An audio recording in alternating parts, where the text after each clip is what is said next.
Tunggu dulu, sebelum nonton video lengkapnya, jangan lupa untuk subscribe ya dan klik link di bawah ini. Jangan lupa juga untuk klik tombol loncengnya. Oke? Terima kasih. Selamat menonton. Musik yang mendamaikan hati, musik juga yang mampu membangkitkan energi.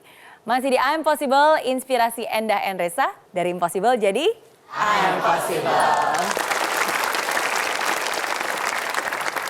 Nah, karya berawal dari sebuah mimpi. Nah, berarti mimpinya udah banyak banget nih karena sudah banyak karya-karyanya alias sudah banyak juga album-album yang sudah keluar ya. Betul. Udah berapa album nih berarti sekarang yang dibuat oleh Endah Endresa? Ya, kalau dari album studio Endah Endresa sudah ada 4. Ada 1 album soundtrack yang dicetak terbatas, albumnya judulnya Cita-Citaku Setinggi Tanah, dan kemudian ada beberapa kolaborasi ya. Iya, ada album wedding kita, jadi karena kita souvenirnya, karena kami musisi dan menikahnya di salah satu media musik juga gitu. Jadi souvenirnya adalah CD. Gitu. Dan bukan hanya ketika menikah ya, bahkan sekarang lagu-lagunya pun juga terus diabadikan dan bahkan sebenarnya ada satu lagu nih, aduh dari judulnya aja bikin saya seneng banget nih karena menurut saya penting banget, yaitu judulnya Menua Bersama. Ya. Apakah ini cita-cita Endah Endresa? Ya, sebenarnya kita percaya ya kalau setiap lirik itu adalah doa atau mantra. Teman saya pun juga yang penulis lagu juga pernah bilang gitu. Ketika dia dinyanyikan berulang-ulang, dirapal berulang-ulang, dia bisa jadi terwujud gitu. Iya. Wah. Tapi kalau ngomong-ngomong tentang berdua nih, tadi kan Endah sempat bilang, pokoknya kemana-mana berdua, main game berdua, main sepeda berdua, makan sepiring berdua gitu ya. Tapi banyak orang justru bilang di dalam sebuah relationship justru nggak boleh terus-terusan berdua. Nanti jadi bosen, nanti jadi cekcok, harus sendiri-sendiri biar nanti kalau berdua bisa lebih appreciate one each other. Iya. Gimana menurut Endah dan Resa? Menarik nih. Iya. Ada yang bilang namanya me time ya. Kalau saya tuh beli beli gula habis ke supermarket depan, terus pulang lagi itu sendirian itu rasanya sudah kehilangan momen untuk sharing bersama Endah gitu. Oh, masa sih? Iya, jadi sedekat itu dan saya jalan kaki gitu kayak, ini harusnya kalau berdua enak nih ya gitu. Dan kalau sendiri tuh kayak rasanya coba kalau dia di sini gitu kan. Aduh coba kalau dia ngeliat ini juga. Ya. Lebih banyak itunya sih daripada wah butuh waktu sendiri nih daripada itunya sih. Tapi kalau menurut saya juga akhirnya kembali ke masing-masing ya. Maksudnya memang mungkin ada beberapa pasangan yang juga wah aku nggak bisa nih kerja sama bareng pasanganku sendiri. Betul. Itu juga nggak apa-apa. Cuman memang kalau kami memang karena semua serba apa ya, karena kita kebetulan ketemunya di musik, dari awal interestnya sama, misi visinya sama, jadi memang ketika itu dijalanin berdua akan lebih merasa dekat dan menyatu ya. Betul sekali. Nah, kalau ngomongin tentang karya dan warna pasti sudah banyak ya, dan salah satunya juga pernah tampil di Midem. Ya. Bener ya ngomongnya Midem ya? Karena ini bukan di Indonesia nih, ini di mana nih lebih tepatnya? Ya di Cannes, Prancis. Ya, kita waktu itu menang sebuah kompetisi dan kemudian terpilih untuk berangkat ke Cannes, Prancis. Dan yang menarik untuk tampil di panggung utama mereka. Kenapa kita pengen sekali main di sana? Karena Midem ini nggak cuma sekedar festival musik, tapi dia juga ada konferensi musik. Jadi di situ semua pelaku industri musik bisa dibilang yang krusial ada di sana. Label-label, distributor, kemudian orang-orang hukum dan segala macam. Mereka berdiskusi mengenai musik industri dunia. Dan saat itu kami sangat excited untuk ke sana mengikuti semua konferensinya. Jadi kalau pemenang selain bisa tampil di panggung, tapi kita boleh datang ke konferensi, itu kan seru ya, jadi nambah wawasan, kita belajar lagi gitu. Dan akhirnya ya kita tampil ke sana sambil belajar gitu. Kita menyerap hal-hal yang baru dan ketika pulang ke sana terinspirasilah untuk bikin earhouse di Pamulang. Earhouse itu apa berarti?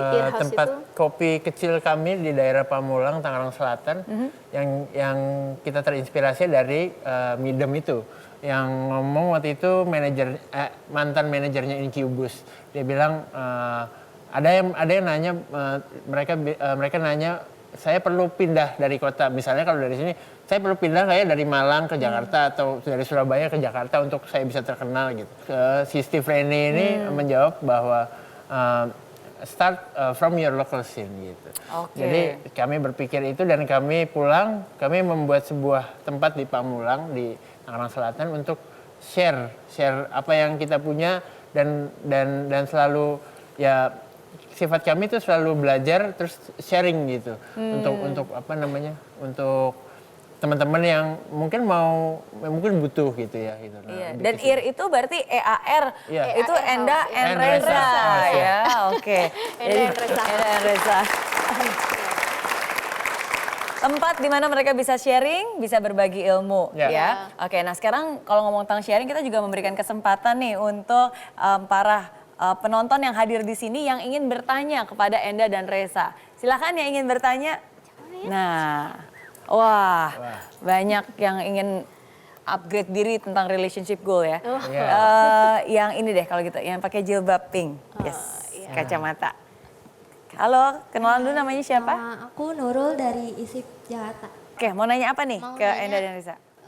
Siapa sih yang musik yang menginspirasi Kak Enda sama Kak Reza dari luar atau dari dalam negeri?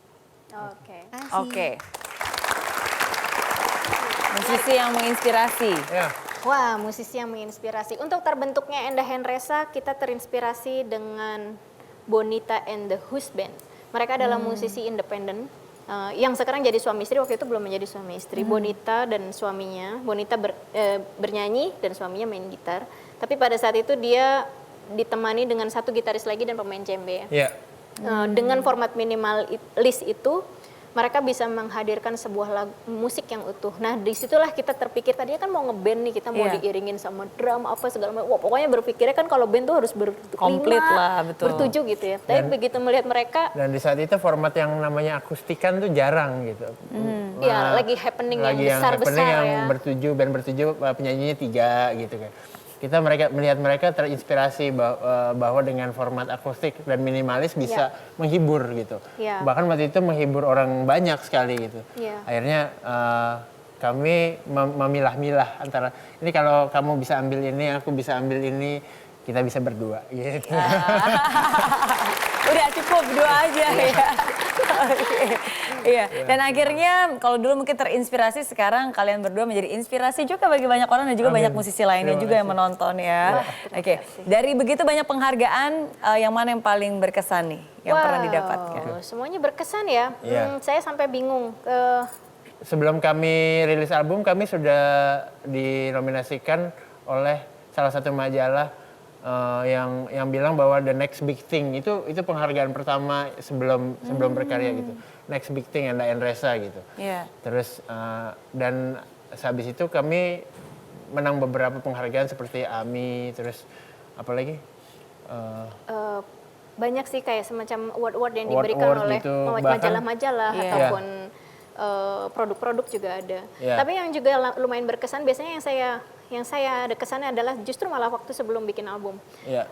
Website kami itu sempat mendapatkan penghargaan. Iya. Website? itu dia. Website pada Apa tahun hubungannya? 2008 ya kalau nggak salah ya. Saya kebetulan alumni IT. Jadi waktu itu masih bikin sendiri websitenya dan itu dapat penghargaan rasanya Penghargaan apa? penghargaan Bubu Awards, namanya. ya.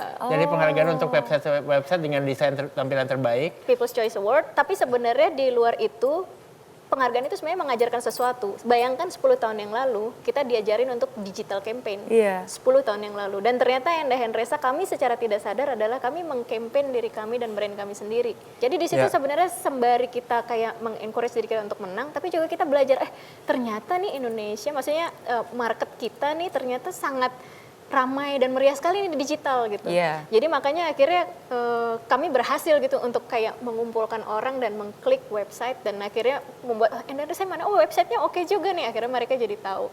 Dan penghargaan itu jadi membuat kami jadi melek teknologi dan melek digital pada saat itu gitu Iya. ya. Pada saat itu mungkin belum populer ya. Tapi kan musik itu hanya mediumnya ya. Betul. Tapi dengan kita melakukan hal tersebut pasti pinggir-pinggirnya juga pasti akan ada banyak efek dan juga dampaknya. Iya, iya, Oke. iya, akhirnya Nah, itu ya. seperti malam ini juga kita bukan hanya mendengarkan musik, nanti janji ya harus nyanyi berdua ya. Iya, iya, iya. Oke, tapi kita juga mendapatkan banyak inspirasi. Salah satunya adalah quotes berikut ini. Kita lihat quotes dari Enda dan Reza. Pelajari, buktikan, hasilkan, bagikan. Oke. Dipelajari dulu, lalu dibuktikan, dihasilkan, tapi jangan lupa juga untuk dibagikan ya. Oke, kita akan membahas lebih banyak lagi apa maksudnya dan apa yang sudah dihasilkan dan apa yang nanti akan dibagikan. Jadi jangan kemana-mana, tetap di sini. Dari Impossible jadi Impossible. Kami berdua memang tidak bisa untuk tidak spontan sih dalam hidup ya. Meskipun memang semua banyak hal yang terencana gitu. Cuman memang kami sangat ahli tuh untuk melakukan hal-hal yang spontan ya.